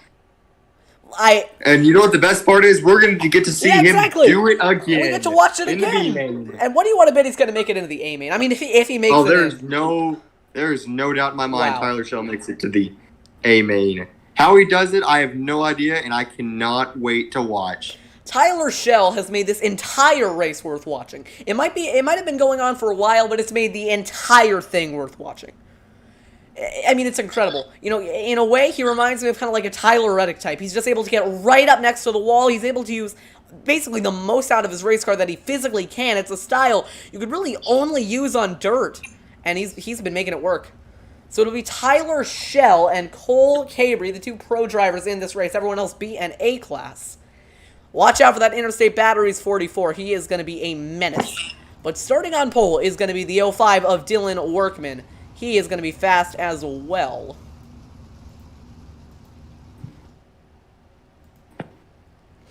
Man, I don't even know what to say to that. I mean, Tyler Schell was a menace. I mean, if he even got near you, you know, he was either going to pass you or he was going to wreck you trying. Some of the times it ended up being that second one. All right, Luke, I enjoyed the C-main. What do you say we do it all again, huh? That sounds like a great idea, and Tyler Schell is going to be starting from the back. You know what? If he hasn't shown off enough so far, then, you know, if he hasn't impressed you yet, we'll just wait for this one. All right, here we go. I found a better camera. 12 laps once again. The top 8 admits to the feature, not the top 4. So Oh, okay, This so top is 8. gonna be interesting. Yeah, Makes top 8. Makes Shell's job a little bit easier. Field rolling off turn 4. Normally, I would take a look at the leaders in a TV camera, but honestly, I just want to see what Tyler Shell can do, and they're already wrecked! We're staying green for now. I guess they're going to keep it going. Yeah, but I think that was Tanner Coster and Aaron Difer got together on the start, and welcome to the Tyler Shell Show. This is, if you were Tyler Shell, you would be seeing something along the lines of this. A little bit of contact. Oh, he's sliding up a little bit more contact. Goodness. That's about par for the course. There's side by side for 4th, up front and into the wall. I believe, I can't tell who that is. Might have been Colton Hardy. We stay green though. Everyone keeping it clean. And there goes Tyler. Oh my goodness. High side is working out for him. He's got the 30 to deal with in front of him. That's Stephen Goldner. Oh, but the caution is out.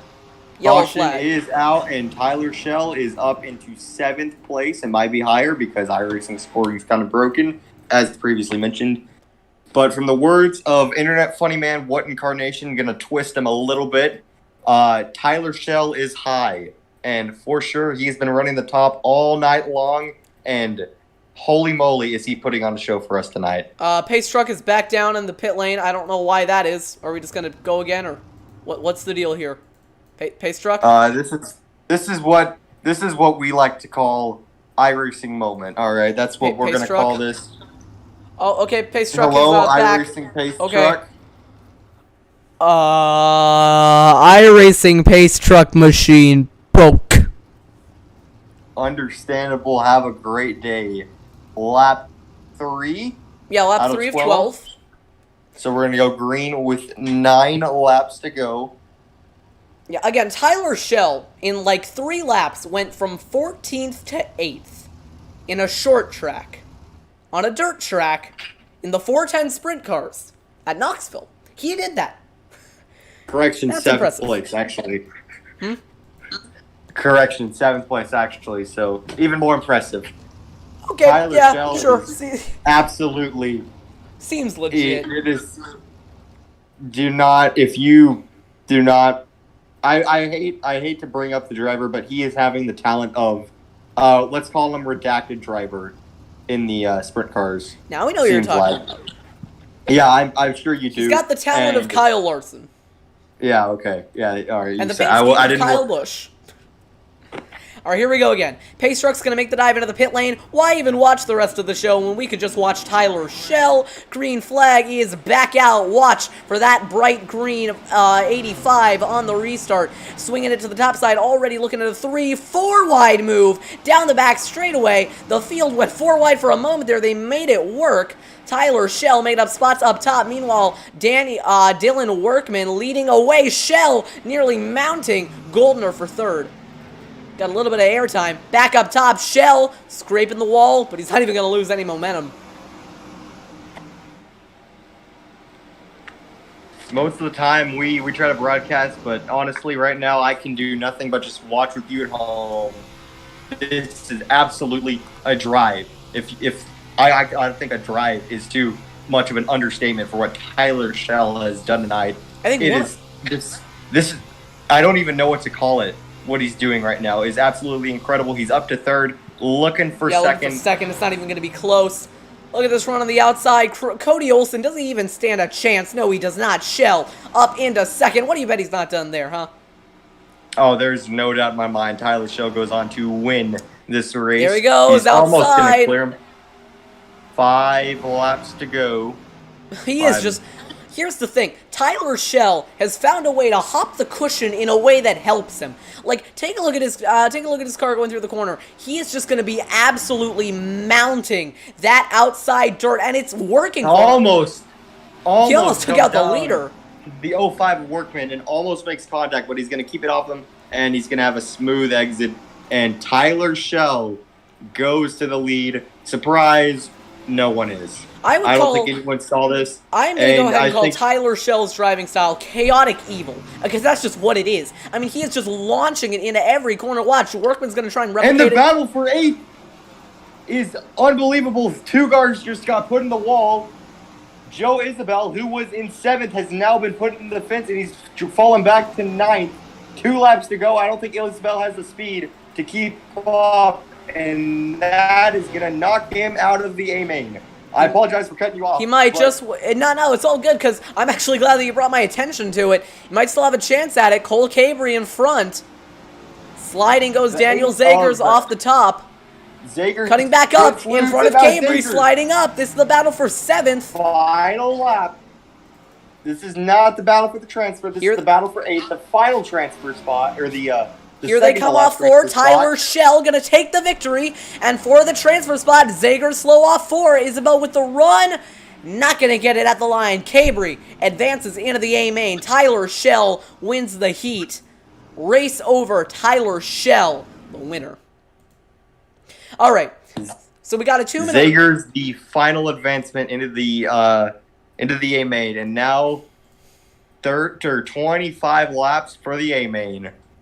All right, so... And Tyler Schell is going to be starting from the back. Thank goodness. I cannot wait. Before we go ahead and do that, I'm going to switch to a flyover camera. We do have a short warm-up. I'm going to switch to our sponsor overlay and take a quick break so I can get some water before the A-main. It'll be another 25 laps to decide the overall winner of Prelim night number 2. I will be right back after this.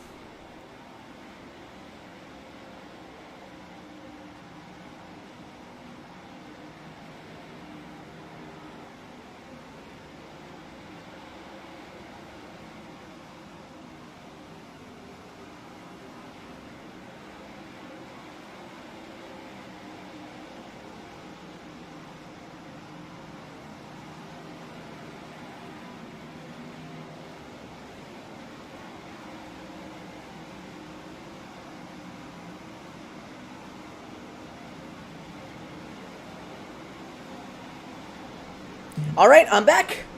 Luke, if you want to go ahead and take a water break, now would be a great time. I just went ahead and grabbed one as well. All right, nice. As previously mentioned, none of you have heard, but I believe I told this to the Jonathan before the race. I have no air conditioning, so I am absolutely dying in my house right now. It is lovely. Be thankful you have air conditioning. Air conditioning is truly one of the overlooked pleasures of American civilization. All right, so... You do not realize how good it is until you don't have it anymore. Exactly. That is for sure. So, fastest in the warm-up, Kendall Tucker. Second fastest, get ready for this shock, Tyler Schell. He's going to be one to watch during the A-main. This is going to be fun. The top 7, except for Heelman, are all professional drivers, and Heelman himself has a 6,300 iRating. So, fastest guys are definitely going to the top. And that is not a surprise. Starting in 17th position is going to be Tyler Schell. I don't know about you, but he is my favorite to win this race. I'm going to pick him as well. He's got 25 laps to get up to the front. And before we get started, I just wanted to say it is an absolute pleasure to be able to broadcast such an incredible series of races. Such incredible drivers here on TMG. This is really one of the best series I broadcasted. Thank you so much to Chris Roberts for giving me the opportunity to do this.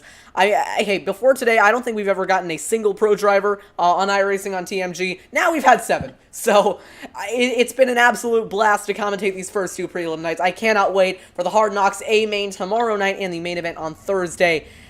Same time, same place. I think we're in for a good one. Michael Sheridan gonna line up on pole. And per Knoxville tradition before the A-main, it is time for some fireworks here on the dirt track. One more thing about this series. Thursday night, we've got a little bit of a surprise for you coming before the race. We'll get into that later. For now, it is time for some fireworks here at Knoxville as the field gets ready for the A-main. This is news to me as well, so I'm excited for that surprise. On the pole, Luke, I'll give you a little bit of a hint. It involves the number 4. The number 4. Don't make any guesses. I honestly, that's what I thought it was, but I wasn't sure. Yes, it has been confirmed by the man, the myth, the legend, Chris Roberts himself. Shout out to Chris for that one. And as we go around, we're going to go around one more time. Michael Sheridan is going to lead them off. Look at From the those, pole man. spot, second place is going to be Hayden Cardwell, and as previously mentioned, he was fastest in practice and second fastest in qualifying. So, without a doubt, Hayden Cardwell is certainly fast. I just love this place so much. The fireworks, the atmosphere, the way the track is designed. I mean, it's incredible.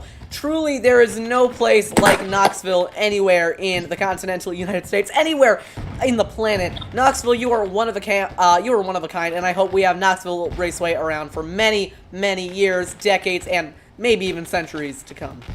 Michael Sheridan is going to lead the field to green in the A main. Backing them up and lighting them up is Sheridan. Green flag is out. The A main for Tuesday night is underway. 3 wide for 5th. To the top. Into the fence goes. Was that Cardwell, I believe, into the wall? Might have been Ernie Williams on the outside. He's one of the drivers already trying to make that high line work. Look at that. Everyone's stacking up on the inside. Back towards turn number 3, it is I do believe, never mind, it's Kendall Tucker leading away. And look at this 4 wide coming off turn number 2.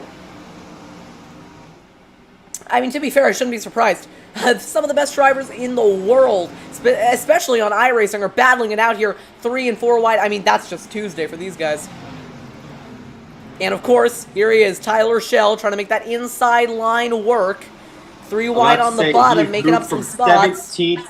He's moved from 17th spot to 10th. Great run so far from Tyler Schell, but I'm not sure. Into the wall. It was the 91. Ernie Williams got into the outside wall on the front straightaway. They're 4 wide once again. 5 wide. Schell gets knocked around at the bottom. He's got to slide it off into 3 and 4. They are still 4 wide. They were 5 wide for a second, and Schell's going to put them 4 wide again. He's got to find a way to the top. He just really hasn't been able to make that bottom line work. Schell's going to pass 2 people with that move. No, he's going to pass 1. Still, what a move from Tyler Schell. And he's going to look on the inside once again. With everything going on behind, it is amazing that Kendall Tucker has basically gotten away at the front of the field scot-free. Schell is up into 8th, though. He is definitely going to be a big competitor for Tucker if he gets up there. Remember, Tyler Schell has done all of his work on the top side all night long, and now he's stuck on the bottom, and he's still gaining position. Okay, he's got an opportunity to go up top now. Oh, no, he doesn't. He's still trapped in at the bottom lane, spinning behind. Sansone around. So is Merriman. Caution is out. Big crash in 1 and 2. That's going to bring out the yellow. Yeah. Oh, boy, that is a big crash. Still wrecking. Oh, my goodness. They are still going around behind. Richie Preston, one of the drivers involved as well. First caution of the night is out. Kendall Tucker, another one of the professional drivers, and I believe he does have the highest I rating. So not a huge surprise to see Tucker on top of the board.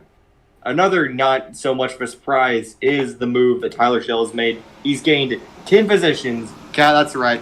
10 positions in 7 laps. I believe he's going to be on the outside for the restart, too, and that is always a treat to watch. It's a single file restart, so... Oh, yeah. Well, then they're all going to be on the top. All right. Still going to be very exciting to see we're going to take take one look at the incident before we go back green on. It started with the 20. I don't know who that is because they're not using the number they were assigned, which is fun. But one driver went spinning, and at that point, everyone just kind of got collected. Not sure how we can really figure out who that was because I don't know what their number is. So we'll be for everyone at home. Best way to make Jonathan mad is put a custom number on your car and don't actually run that number in the race. Even though Jonathan does that all the time with his street stock. Yes, that's because I am stupid. But if you're running a league and it's broadcasted, please, a message to everybody: if you are assigned a number. If you're going to do a custom number, do the number you were assigned, please. Anyways, enough about me. Coming to the restart, Kendall Tucker will be in the lead. Tyler Schell has worked his way up into 7th. Working lap 7 of 25. Lights are out on the pace truck, so we will be going back green this time by. Once again, you're going to have to watch for that 85 or 44. Tyler Schell is the exception because I recognize his paint scheme at this point. But still, Tyler, it'd be great if you could just run on number 44. Anyways. Coming to the restart, Kendall Tucker is going to be your race leader. Pace truck is off. Tucker from the top side is going to stack him up and light him up. Green flag is back out. I've got my eyes locked on the 44 or 83, whatever you want to call it. 85. Shelley. 85, my bad. And he has a pretty bad restart. He's going to almost lose a position to the 28 or... Oh, he got loose on the inside. And now big pressure coming from the outside. John Kurtz getting to the outside of Shell. He's stuck in the bottom again. Terrible restart from Tyler Shell, which is only going to drop him back further so he can make up more positions. An aggressive slide job. Almost wasn't clear, but it was. And now he's back up on the top where he likes to be. Shell, no, he's going to the bottom. Slide to the bottom. Well, this is interesting. I did not expect Tyler Shell to be working the bottom like he is. Meanwhile, Cameron Merriman has moved up into second, and now we are going to have two pro drivers at the front of the field battling it out for this victory. That is, of course, if Cameron Merriman can ever get up to Kendall Tucker. Tucker looking to be in a league of his own. Kind of doing what we saw Tyler Shell do in the B main. Shell still trying to make up spots on the inside, but I'm not really sure why. He's been faster on the outside all night. Big battle going on in front of him. And James Eden's in fourth, holding on to that spot for now. Sheridan in third, the highest running driver who is not a professional. You see him right in front of the 18. Coming on the high side now, that's David Heelman. Heelman on the outside, trying to make that run work for fourth. No transfer spots, it's all for the win, but the lead that Kendall Tucker has now over a second. Here comes Heelman on the outside. Get back to the top now. Oh, here we go. And I think they'll run it for a few laps as he doesn't have much in front of him. He tries the bottom again. Back on the bottom. Oh, and he just turned the 51. Oh, and he just turned the guy outside of him as well. Tyler Shell in a little bit of a kerfuffle at the moment. He's falling back quite rapidly. Now gets cut off by, it's another one of those drivers who isn't running the right number. So I can't tell who it is. I think it might be... I just gotta say, pretty much all of our professionals... Oh, into the wall! It's Tyler Shell! Around he goes! And upside down in 1 and 2. Caution is out. Strange crash physics there, iRacing, but we're going to continue like that. He's going to try to flip the car over. Oh, he's going to try it all day. Okay, he might do it. He might do it. Come on, Tyler. You can do it. Come on, Tyler. And I believe he stole it. Yeah, I don't think he's going to be able to do it. Now he's going to... No, he's still moving. He's still moving. And don't cause a wreck under yellow. Okay, he's almost there. He's almost there. Come on, Tyler. You can do it. That is not going to work. Oh, he was removed. Oh, no. And Tyler Shell, a professional, has been removed from the DOB National. That is unfortunate. Oh, yeah. So he just got spun around by the 51 in turn 1, and at that point, he just backed it up into the wall, and that big wheel just kind of picked it up and over. He tried to flip it back over. I got to give him credit, but that is going to remove him from the race. Now, luckily, with a couple of his wins that he's had over the course of the day, he is going to be able to pick up some nice bonus points, maybe help and try and lock him in to the race on Thursday. We'll take a look at the point standings, and I'll update you going into the Hard Knocks night on Wednesday. Which reminds me, he's going to have a chance to make it in through the Hard Knocks night. That'll be tomorrow night, same time on TMG. But yeah, he just got turned into by the 51 and spun around, backed up into the wall, kind of hopped the curbing, or not the curbing, the cushion, and up and over goes Tyler Shell. I believe we're going green this time by Hayden Cardwell, who caused the wreck, who drove up into Shell, has left the session all on his own. So unfortunate there. Two professional drivers that are involved in a wreck, but no matter, we're still going to go green. Yeah, but I got to say that is heartbreak for Tyler Shell. He looked like he had a lot of pace in that sprint car. Just in the end, a little bit too reckless, and he got himself removed from the race. So here we go. Kendall Tucker going to line up as the race leader. He is going to stack him up and light him up. Green flag. He's back out. They're bottling up behind him, starting with Michael Sheridan. Still the highest running non-professional driver. Lots of storylines through this race. They're all going to come together now. 10 laps to go on the restart. Trying to go down the inside is John Batista.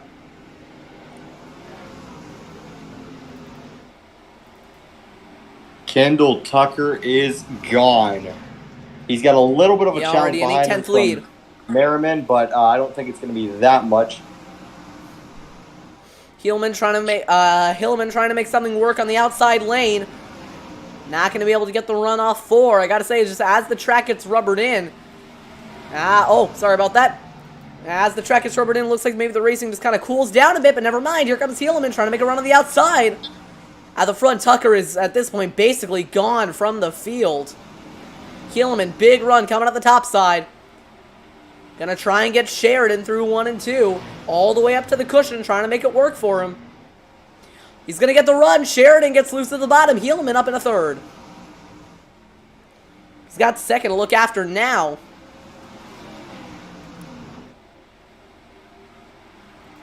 Battle going on for 11th. David Zagers on, Zaegers, I don't know, on the inside of Ernie Williams. Williams getting the run back at the top side, but Zaegers fighting back on the inside. They'll be side by side for 11th. Williams gets the jump into the corner. Meanwhile, at the front of the field, the gap between the top two, 9/10 of a second, coming around with 5 laps to go. Oh, and sliding goes Helaman behind. That's going to let Sheridan close up to his bumper. Now on the outside, I believe that is Cabrini trying to make that run work. They're 3 wide behind. Olson in the middle. Williams trying to make that high line work. Now down the inside goes Zarfus. He's making up spots as well. Coming around to 3 laps to go. Helaman trying to hold on for third. Kendall Tucker trying to hold on to the lead. Merriman maybe trying to charge a mountain late race run, but it's not really working out for him so far. I think they need a caution at this point. Olson still battling for 9th. Williams on his outside. Williams going to get the run towards turn number 3. Zarfos in that 5 in front of him. Now here's Batista trying to make a run work for 6th. Down the backstretch goes Tucker. 1 lap to go. This time by. Run is charging from Merriman, but I don't think it's going to be enough. He's got to do now 3 corners perfectly, and he doesn't really have to do them perfect. Just good enough to hold off Merriman. Down the backstretch for the final time, and it looks like night number 2 is going to belong to the 00 of Kendall Tucker.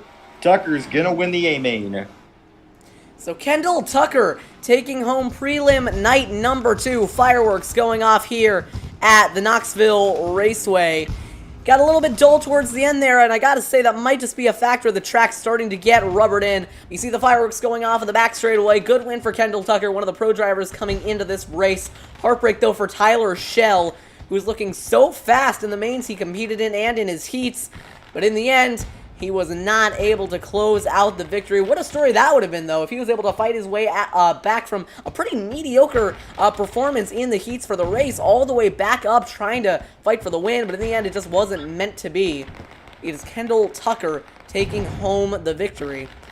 After Tyler Schell got rather unceremoniously expelled from the race, Tucker pulling it back into the pits. No burnouts for him. After all, I might be trying to do burnouts, but after all, this is only the A-main of one of the prelim nights. So, the overall win isn't on the line, just some prelim points. He's going to back her up into victory lane, looks like.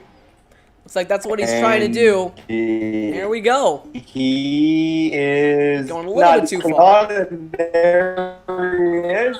Badly. This is like me pulling in at Michigan.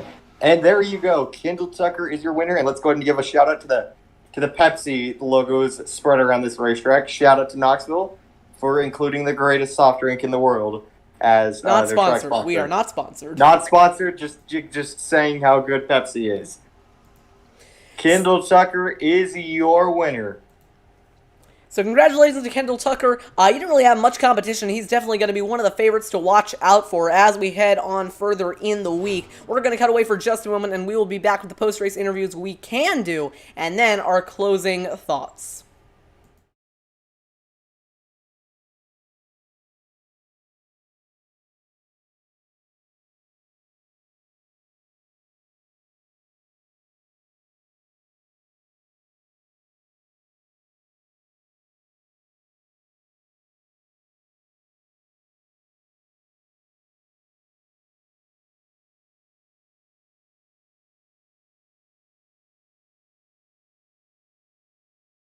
Back live here on TMG with the driver of the number 49, David Helaman. David, you had a pretty good performance in your heat races, but in the main event, you weren't really able to compete with the pro drivers. What do you think was the difference between the field and them?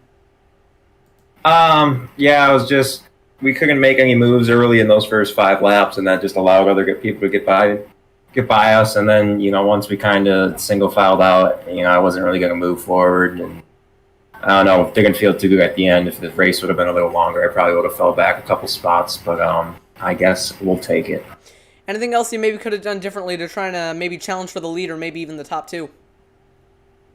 Just probably win my heat race. But Kendall was able to wing it, put him in a really good starting spot for the feature, and he was able to get out front real early because of it. So, yeah. Anyone else you'd like to thank for the result tonight? Yeah, saw the guys over at Slick Sim Sport, Chris Roberts putting it on, and you guys for broadcasting it.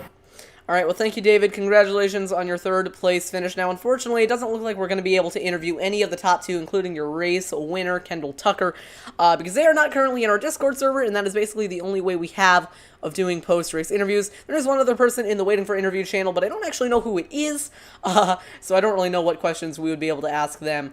We're going to be right back for our post-race thoughts, and then we're going to be signing off.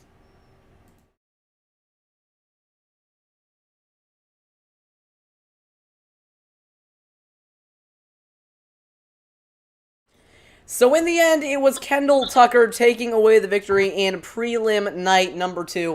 That's actually going to do it for the prelim nights. Tomorrow night is going to be the Hard Knocks A main, and of course there will also be a B main and a C main and heats, but there will be more details about that race during the pre-race show tomorrow. That is effectively going to be the last chance qualifier for these drivers, because it's going to be the last chance for anyone who isn't in the top 16 in points to lock their way in to the main event. Now, if I'm not mistaken, I believe that the top 4 from the A main of tomorrow night are going to lock their way into the event. Then, come the feature race on Thursday, there will be E, B, C, whatever mains, and then the top 4 out of the B main are going to make it in, so the feature race is going to be a field of 24 cars. But we will worry about that when we get there. Luke, before we head out, what are your key takeaways from this race tonight?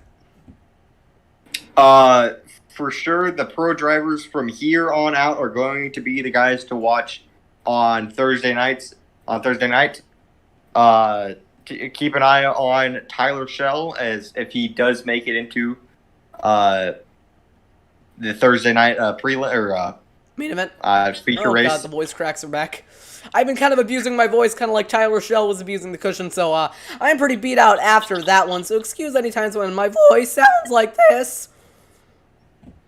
But anyways, they happen to everyone. Yeah, are there any drivers, Luke, that you can have maybe pinpointed to try and maybe lock their way in through the Hard Knocks A main, which will be tomorrow night? If he is not already there, for sure, got to keep an eye on Tyler Schell. Obviously, if you were watching, the man has some serious drive behind him, some serious skill, and if we didn't mention already, he's kind of fast, so... for sure, Tyler Schell, he's going to make some moves. It is going to be entertaining to watch. All right, last thing that I wanted to point out is that the top 16 in combined points from tonight and tomorrow night will be locked into the A main. We will update you on the point standings before the Hard Knocks race. By the way, that's Knox with a K-N-O-X, for Knoxville. Anyways, we will update you on the top 16 in points at the beginning of next race during the pre-race show. A couple of messages in the chat. Message from That Racing Kid, otherwise known as Benjamin Fanning, says fat in all caps. Message from What Incarnation, fat in all lowercase. And message from Austin Rip, fat. So, thank you everybody for your insightful comments. Until tomorrow night's Hard Knocks A main last chance qualifier, this is Jonathan Oates and Luke Breitschoff signing out. Luke, anything else you'd like to say? Once again, I would just like to apologize to Spencer Piggott. I am sorry what I said earlier in the race. And that's going to do it for this one. Thank you everyone for watching. And I want to go ahead and give a quick shout out to home for Mikey for tuning in. If you're still watching, I love you. And yeah, that's going to do it. All right, not sure what that was about. One last shout out to our sponsor, Lee Thomas Construction. Remember, not a sponsor of TMG, but a sponsor of the event. Shout out to them for supporting this whole thing. This could not have been done without you guys. You can check them out in the description. All right, until next time, once again, this is Jonathan Oates and Luke Breitschoff signing out. We will see you all tomorrow night for the Hard Knocks A main last chance qualifier. Goodbye, everyone.